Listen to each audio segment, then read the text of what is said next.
말씀 잠언서 8장 22절에서 31절입니다. 22절입니다. 여호와께서 그 저와 시작 곧 태초에 일하시기 전에 나를 가지셨으며 만세 전부터 태초부터 땅이 생기기 전부터 내가 세움을 받았나니 아직 바다가 생기지 아니하였고 큰 샘들이 있기 전에 내가 이미 났으며 산이 세워지기 전에 언덕이 생기기 전에 내가 이미 났으니 하나님이 아직 땅도 들도 세상 진토의 근원도 짓지 아니하셨을 때라. 그가 하늘을 지으시며 공창을 해면에 두르실 때 내가 거기 있었고 그가 이로 구름구름 하늘을 견고하게 하시며 바다의 샘들을 힘있게 하시며 바다의 한계를 정하여 물이 명령을 거스르지 못하게 하시며 또 땅의 기초를 정하실 때 내가 그 곁에 있어서 창조자가 되어 날마다 그의 기뻐하신 바가 되었으며 항상 그 앞에서 즐거워하였으며 사람이 거처할 땅에서 즐거워하며 인자들을 기뻐하였느니라. 아멘. 요한복음 20장 19절에서 23절입니다. 19절입니다. 이날 곧 안식 후 첫날 저녁 때 제자들이 유대인들을 두려워하여 모인 곳에 문들을 닫았더니 예수께서 오사 가운데 서서 이르시되 너희에게 평강이 있을지어다. 이 말씀하시고 성과 욕구를 보이시니 제자들이 주를 보고 기뻐하더라. 예수께서 또 이르시되 너희에게 평강이 있을지어다. 아버지께서 나를 보내신 것 같이 나도 너희를 보내노라. 이 말씀하시고 그들을 향하사 숨을 내쉬며 이르시되 성령을 받으라. 너희가 누구의 죄든지 사하면 사해질 것이요 누구의 죄든지 그대로 두면 그대로 있으리라 하시니라. 아멘. 베드로전서 1장 1절에서 9절입니다. 1절입니다. 예수 그리스도의 사도 베드로는 본도 갈릴리아 갑바도기아 아시아 비두니아에 흩어진 나그네 곧 하나님 아버지 미리 하심을 따라 성령이 거룩하게 하심으로 순종함과 예수 그리스도 피 뿌림을 얻기 위하여 택하심을 받은 자들에게 편지하노니 은혜와 평강이 너에게 더욱 많을지어다. 우리 주 예수 그리스도의 아버지 하나님을 찬송하리로다. 그의 많으신 공의대로 예수 그리스도를 죽은 자 가운데서 벌하게 하심으로 우리를 거듭나게 하사 산 소망이 있게 하시며 썩지 않고 더럽지 않고 쇠하지 아니하는 유업을 있게 하시나니 곧 너희를 위하여 하늘에 간직하신 것이라. 너희는 말세에 나타내기로 예비하신 구원을 얻기 위하여 믿음으로 말미암아 하나님의 능력으로 보호하심을 받았느니라. 그러므로 너희가 이제 여러가지 시험으로 말미암아 잠깐 근심하게 되지 않을 수 없으나 오히려 크게 기뻐하는도다. 너희 믿음의 확실함은 불로 연단하여도 없어질 금보다 더 귀하여 예수 그리스도께서 칭찬과 영광과 존귀를 얻게 할 것입니다. 예수를 너희가 보지 못하는구나 사랑하는도다. 이제도 보지 못하거나 믿고 말할 수 없는 영광스러운 즐거움을 기뻐하니 믿음의 결국 곧 영혼의 구원을 받으리라. 아멘. 본문 말씀 잠언서 8장 22절에서 31절, 요한복음 20장 19절에서 23절, 베드로전서 1장 1절에서 9절 말씀으로 제목을 부활의 예수님, 부활의 예수님이라는 제목으로 은혜를 받고자 하겠습니다. 첫 번째, 부활의 예수님은 하나님의 지혜입니다. 부활의 예수님은 하나님의 지혜입니다. 우리는 하나님의 지혜인 그런 광대하신가 그 하나님의 그 오묘하심, 하나님의 그 깊이, 넓이, 또 요분하심, 또 하나님의 창조 역사 가운데서 우리는 하나님의 지혜를 발견할 수가 있습니다. 우리 눈으로 보이는 이 모든 자연 만물이 하나님의 지혜로 된 것입니다. 이러한 사실을 우리가 깨닫게 된 것은 하나님 우리에게 허락하신 그런 일반 은총, 은총에는 두 가지가 있죠. 일반 은총과 특별 은총이 있습니다. 일반 은총의 그런 덕택으로 우리는 이렇게 잘 깨닫게 됩니다. 하나님께서 창조 역사 가운데 계시된 하나님의 지혜를 고백하고 경험할 수 있는 것은 하나님의 그런 일반 은총을 믿는 우리 성도들에게 대한 하나님의 특별한 사랑입니다. 왜냐하면 불신자들은 일반 은총을 받고도 깨닫습니까? 깨닫지를 못합니다. 불신자들도 일반 은총을 다 받게 되죠. 그렇지만 깨닫지를 못합니다. 자, 이 잠언서에 기자가 우리에게서 제시하시는 창조 역사 가운데 하나님이 가지신 지혜가 어떤 것인지 오늘 본문에서 잘 말씀해 주고 있습니다. 부활의 예수님은 하나님의 지혜입니다. 하나님이 지혜의 영원성입니다. 영원성입니다. 하나님의 지혜는 태초부터 하나님과 함께 계셨습니다. 하나님의 지혜는 모든 조화가 생기기 이전부터 땅, 하늘, 바다, 산 모두를 만들어서 내실 수 있을 만큼 아주 강대하였습니다. 그러므로 하나님의 지혜는 모든 만물의 근원이며 영원하십니다. 하늘의 조화, 바다와 산의 조화 이런 속에서 경외심을 갖게 되는 것은 영원한 하나님의 지혜가 사물의 뿌리나 밑바탕이 되는 그 기초에 자리 잡고 있기 때문입니다. 하나님의 지혜가 땅보다 영원하고 하늘과 바다와 산의 그런 영원함을 이렇게 입증해주고 있습니다. 하나님의 지혜가 없다면 우리는 하나님보다 만물을 숭배하고 말 것입니다. 만물의 조화는 인간의 어떤 지혜와 능력보다 강하고 뛰어나기 때문입니다. 그러나 우리가 만물 속에서 하나님을 찬양하게 되는 것은 만물을 볼 때 그것을 창조하신 하나님의 위대한 지혜를 깨닫기 때문입니다. 예수님의 부활의 예수님은 하나님의 지혜입니다. 하나님의 지혜의 활동입니다. 천지 만물을 창조하실 때 하나님은 참으로 뛰어난 건축자이십니다. 엽기서 하나님이 욥을 향해서 엽기서 38장 4절에 내가 땅에 기초를 놓을 때 네가 어디 있었느냐 네가 깨달아 알았거든 말할지어냐다 말씀하십니다. 우주를 창조하신 우리 하나님의 지혜는 인간 스스로 깨달을 수 없는 지혜입니다. 부활의 예수님 하나님의 지혜입니다. 하나님의 지혜는 하늘을 창조하신 역사에서 나타납니다. 우리는 우주의 원리와 그런 지구의 공전, 자전, 그 많은 별들과 이성들의 그런 움직임 속에서 하나님의 지혜를 발견합니다. 측량할 수 없는 광대한 우주, 그 많은 별들이 단 한 건의 충돌 사고도 없이 사건도 없이 일정하고 규칙적으로 움직이는 그런 질서 속에서 하나님의 무궁하신 지혜와 섭리를 발견하게 되는 것입니다. 그러므로 우리는 그 많은 하늘의 조화 속에서 하늘에 있는 것들을 숭배하지 않고 그 가운데 하나님의 지혜를 발견케 하여서 하나님을 섬길 수 있도록 인도하신 우리 하나님의 능력에 감사해야 하는 것입니다. 부활의 예수님은 하나님의 지혜입니다. 하나님의 지혜는 바다를 지으신 역사에서도 나타납니다. 하나님의 말씀인 신구약 성경 66권의 하나님의 성경을 통해서 하나님께서는 바다를 창조하셨다는 사실을 우리가 알지 못했다며 오늘날 우리는 바다를 하나님으로 알고 섬겼을는지를 모릅니다. 그러나 하나님은 바다를 지으시되 바다의 한계를 설정하심으로써 그런 해일의 공포에서 벗어나게 할 수 있었고 바다로 하여금 우리에게 여러 가지 유익을 공급하도록 하셨습니다.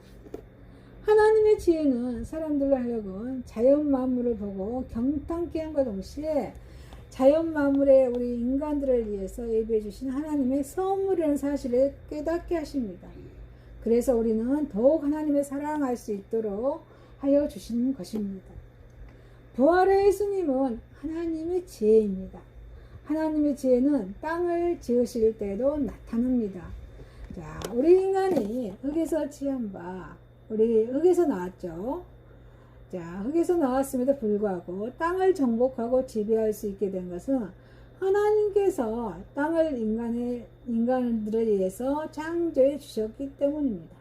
그래서 하나님께서는 인간을 위한 삶의 근거를 마련하시기 위한 목적으로 먼저 땅을 창조하십니다. 그래서 땅은 철저히 우리 인간들에게 삶에 필요한 모든 것들을 생산해 냈습니다.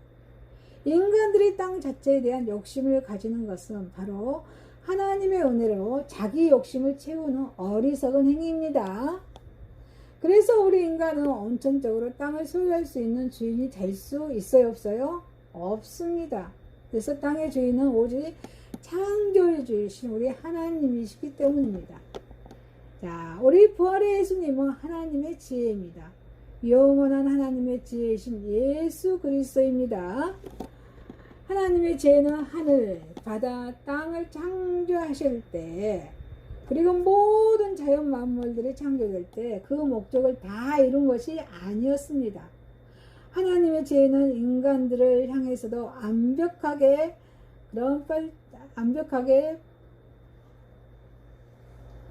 완벽하게 펼쳐졌습니다. 그래서 사람들이 이 땅에 살 때 가장 빠르게 가장 기뻐할 수 있는 이유는 하나님의 지혜 때문입니다. 그리고 또 하나님의 지혜 때문이고 또 하나님 때문에 우리가 기뻐할 수 있는 것입니다. 하나님의 지혜는 하나님을 만족해 하고 사람들을 만족해 했습니다.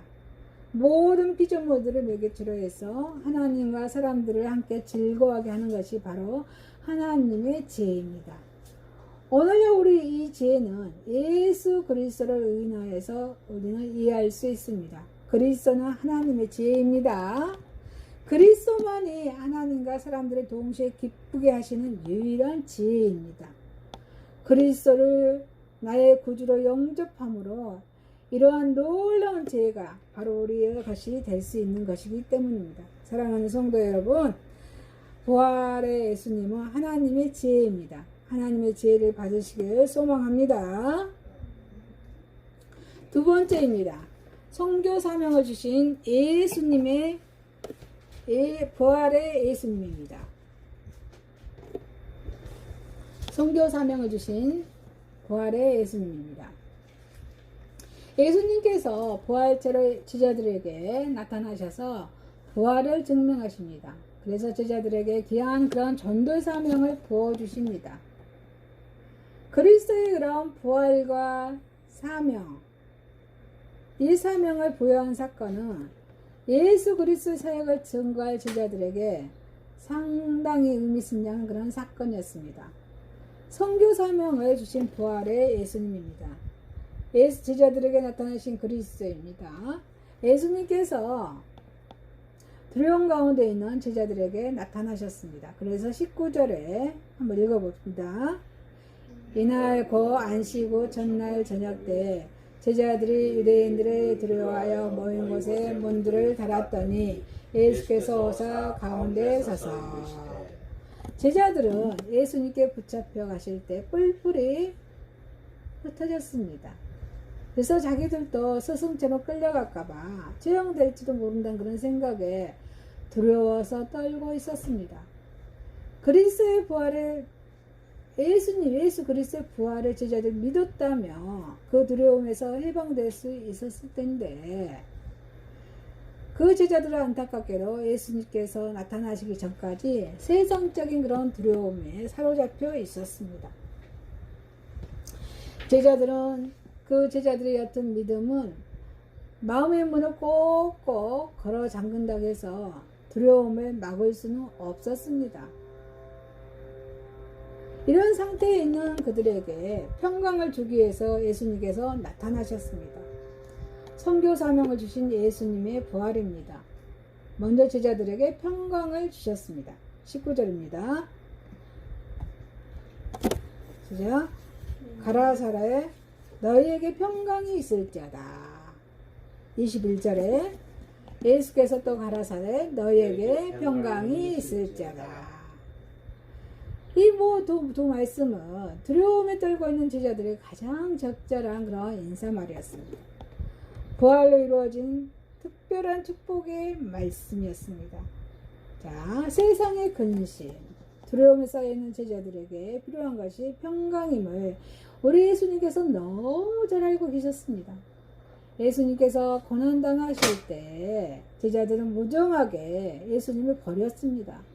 예수님께서는 이 제자들을 찾아와서 평강의 말씀으로 제자들을 이루하셨습니다. 선교 사명을 주신 우리 예수님의 부활입니다. 제자들에게 부활의 증거를 보이셨습니다.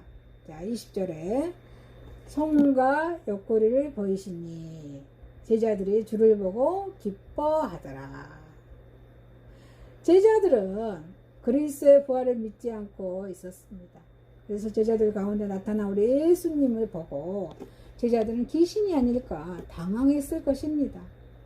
이런 그들의 마음을 깨뜨려 보시는 그들에게 우리 예수님께서는 부활의 증거를 보이셨습니다.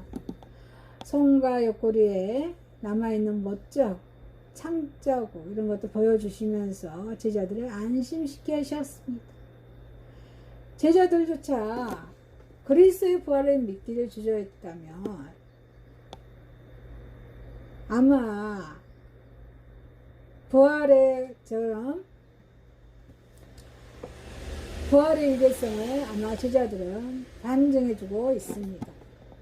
얼마 전에 스승의 죽음을 목격했던 그런 제자들이 못자국, 창자국을 보아서 부활 잼을 확인했을 때 확인하고 나서 다 뗄 듯이 기뻤을 것입니다.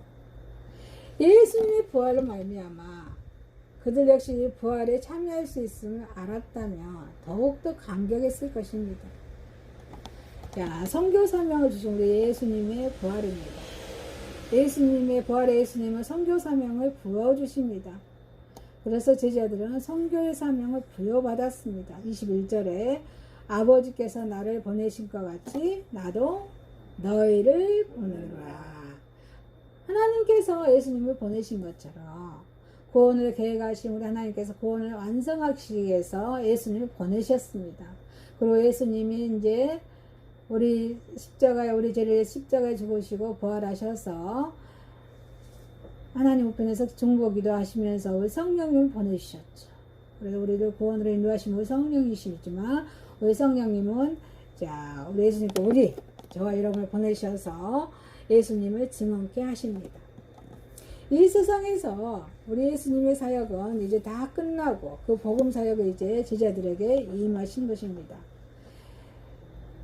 제자들은 예수님께서 행하시는 모든 사역의 증인들이었습니다. 그들이 전한 것은 그들이 보고 들은 것 모두입니다.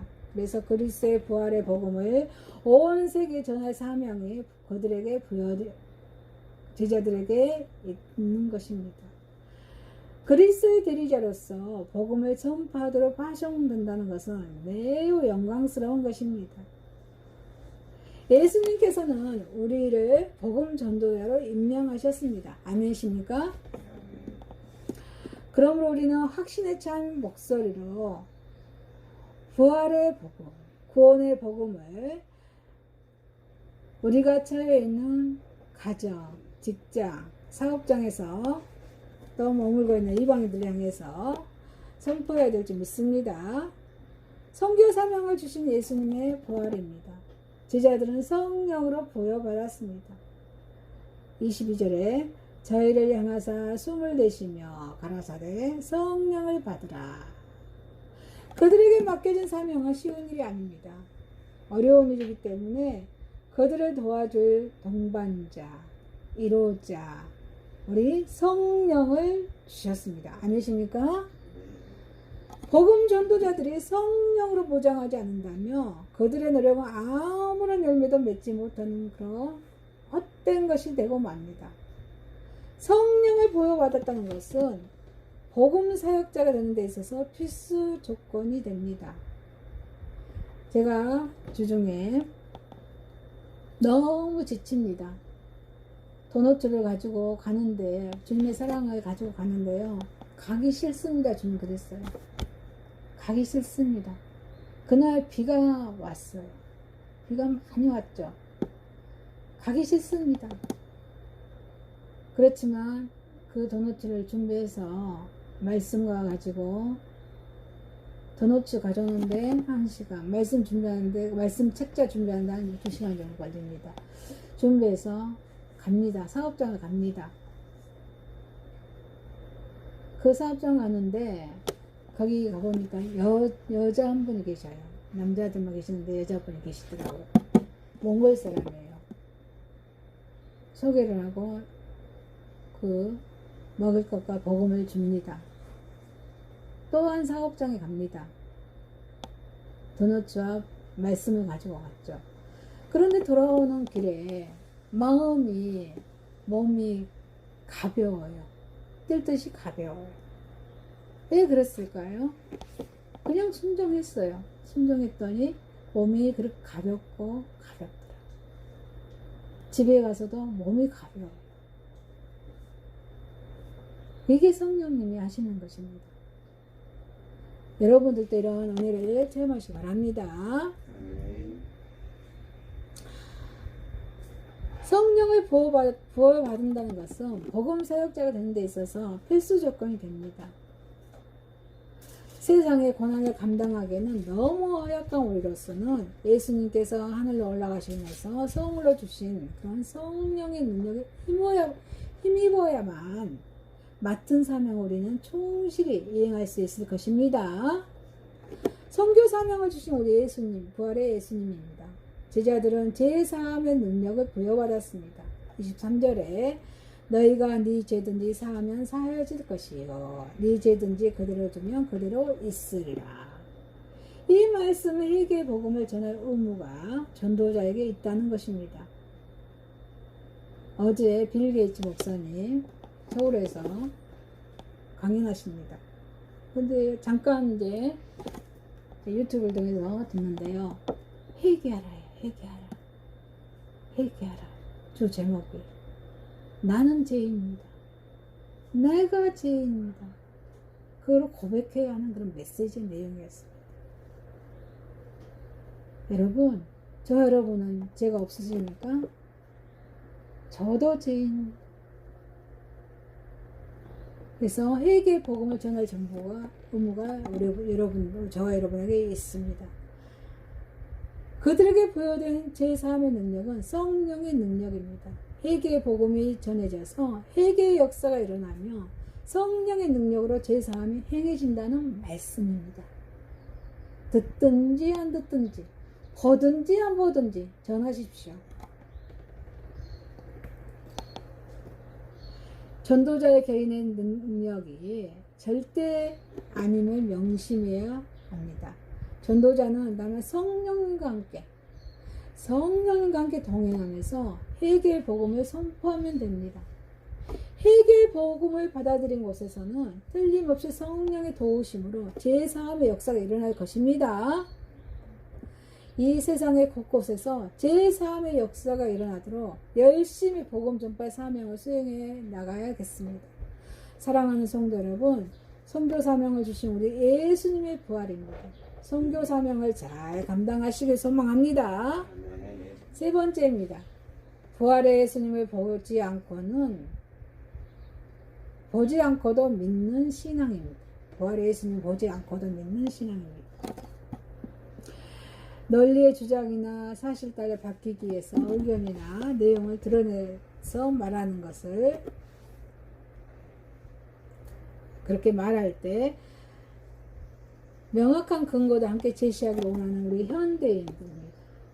그러나 예수 그리스도에 대한 신앙을 증거하는 것은 결코 쉬운 일이 아닙니다. 예수 그리스도를 영접한 성도들은 나름대로 그런 신앙의 증거들을 가지고 있습니다. 이러한 증거들이 모든 사람에게서 객관적인 공감을 얻어낼 수 있는 것은 아닙니다. 신앙의 증거만큼은 믿음이라는 지극히 주관적인 매개체를 통해서만이 얻어집니다. 믿음이 없는 사람은 다른 사람의 신앙을 이해할 수 없기 때문입니다. 서로 다른 삶의 서로 다른 정황 속에서 신앙의 체험들은 믿음을 통해서 볼 때 이해되고 감동을 공유할 수가 있습니다. 바로 이 본문에서 베드로는 예수 그리스도 실제로 보지 않고도 믿고 사랑하는 믿음은 영혼을 구원한다고 증거하고 있습니다. 믿음을 갖는데 너무 많은 조건, 증거를 요구하는 우리 현대인들에게는 본문에서는 매우 큰 가르침을 전해줍니다. 이 본문에서 자, 표징을 구하지 않는 사람, 영혼을 구원하는 순수한 믿음에 대해서 잘 말씀해주고 있습니다. 부활의 예수님을 보지 않고도 믿는 신앙입니다. 우리 진실한 사람은 표징을 구해야 안 구해요? 표적을 구합니까? 안 구합니까? 진실한 신앙은 기적이나 표징을 구해요? 안 구합니까? 폐역한 세대만이 표징을 구합니다. 그래서 2단이니 3단이니 표징과 기적을 많이 구하죠. 정서가 메마르고 마음이 강한 사람일수록 진리를 믿고 받아들이는 데는 많은 조건을 붙입니다. 사람들은 조건 없이 주는 순수한 사랑에 대해서도 증거를 요구합니다. 마음으로 받아들여야 할 부분에서 객관적인 근거를 요구하는 이들의 마음속에는 처음부터 진실로 인정하지 않으려 하는 그런 안과한 아집이 자리 잡고 있습니다.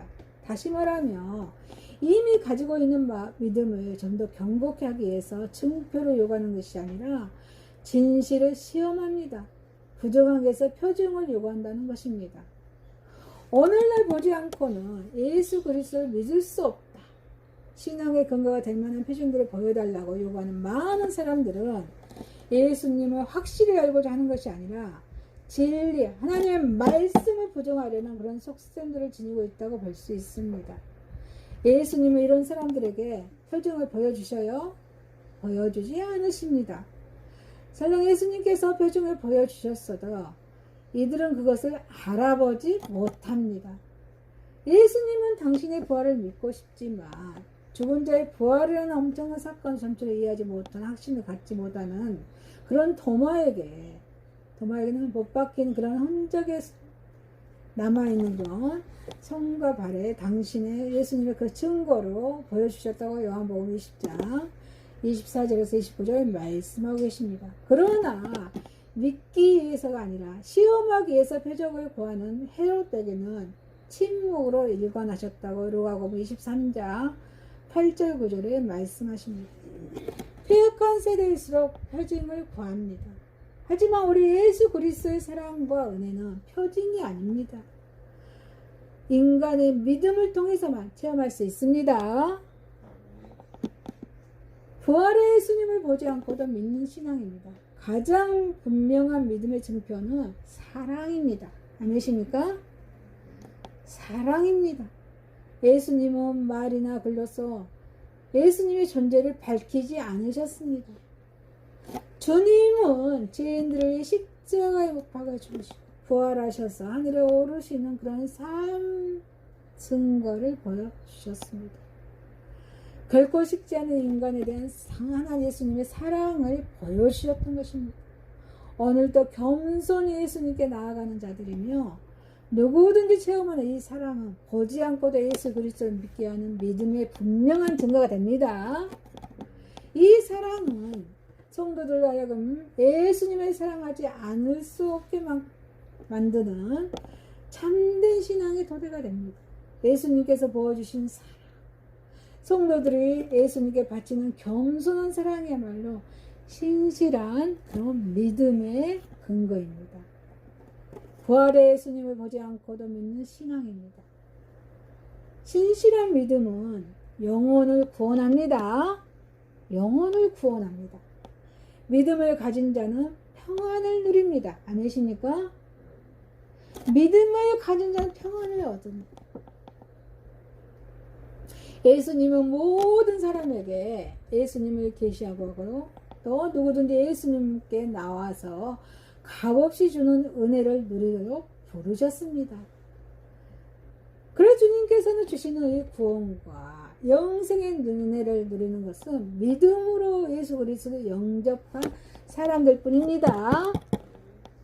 믿음은 죄악된 인간들이 그리스도께 나가서 구속의 사랑을 힘입을 수 있는 유일한 방편입니다.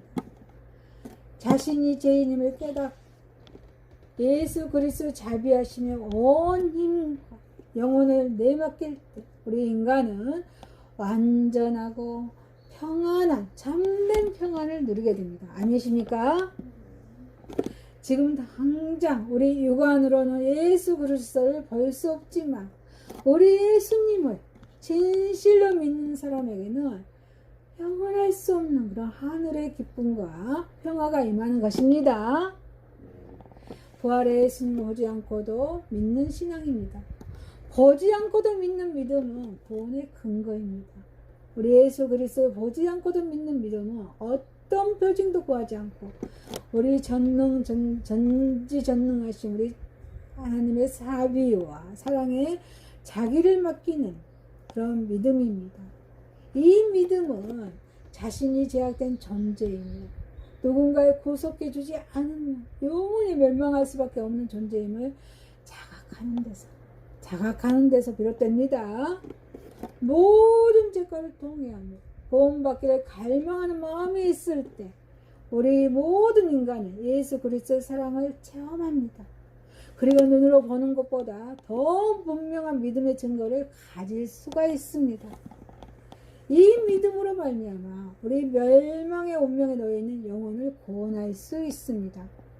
우리 예수 그리스도를 믿는 자들이 참 평안과 소망을 누리는 것은 믿음의 구원의 보증이 될 수 있음을 알 수 있습니다. 사랑하는 성도 여러분, 부활의 예수님을 보지 않고도 믿는 신앙입니다. 예수님을 보지 않고도 믿는 신앙을, 예수님을 보지 않고도 믿는 신앙을 소유하시기를 소망합니다. 마칩니다. 부활의 예수님은 하나님의 지혜입니다. 선교 사명을 보여주신 우리 예수님의 부활입니다. 부활의 예수님을 보지 않고도 믿는 신앙입니다. 기도합니다. 전능하신 하나님 아버지, 지혜자이신 하나님을 찬양합니다. 부활의 예수님을 보지 않고도 믿는 신앙을 주십시오. 선교 사명을 감당할 수 있도록 도와주십시오. 부활의 예수님을 증거하는 증인들의 삶으로 인도하여 주십시오. 예수님의 이름으로 기도드리옵나이다. 아멘.